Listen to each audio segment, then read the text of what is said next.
Rolling Papers is a documentary film about Colorado's cannabis culture, but will it make it to the big screen?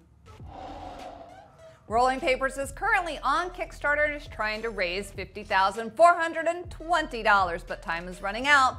They only have 15 days left to raise $43,000. Mitch Dickman is the director of the film, actually the co-director. Now, if you don't meet your goal, will you be unable to finish the film? No, we know that this is a story that has to be told, and so we're working on every way possible to raise all the money that we need to make sure that we make the film. And what is your total budget? Total budget's $400,000.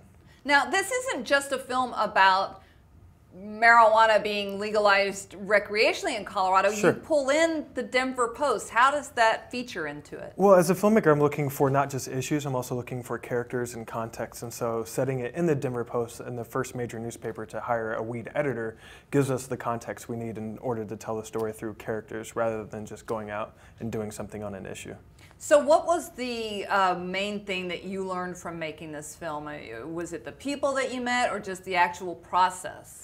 I would say that the main thing is how diverse the marijuana industry is, and the fact that everything is kind of going swimmingly so far. I think everybody's looking for conflict, and there's this kind of fishbowl mentality of Colorado as far as people looking to see how it's going to go. And so far, it's been going okay. Did the Denver Post struggle with how to cover this subject? No, they've been covering it for about 4 years from the news side, but it was a pretty big choice to actually hire a marijuana editor, and they have a full website called the Cannabis that is going into the culture side of it as well. So I think it was a pretty bold choice for them to devote as much resources as they are to it and making sure, and it's their job. It's happening in Colorado, it's happening in Denver, and it's their job to make sure that they're getting the news out there. So when you make a film, you know, it takes a lot of money to get it done.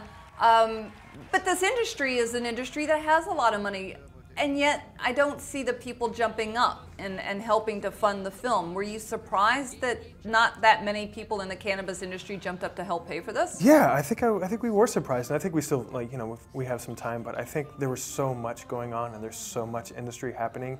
Everything, I mean, this is just yet another example of how the marijuana industry is kind of extrapolating out. So there's a lot of people that are launching marijuana businesses in Colorado right now, and so I think there's some heavy competition with our film with other people in the cannabis industry. All right, well, good luck, Mitch. That's Mitch Dickman. And if you are hoping to help fund him, you can go to Kickstarter and find his film, Rolling Papers. And I'm Debra Borchardt, and this has been your Daily Hit.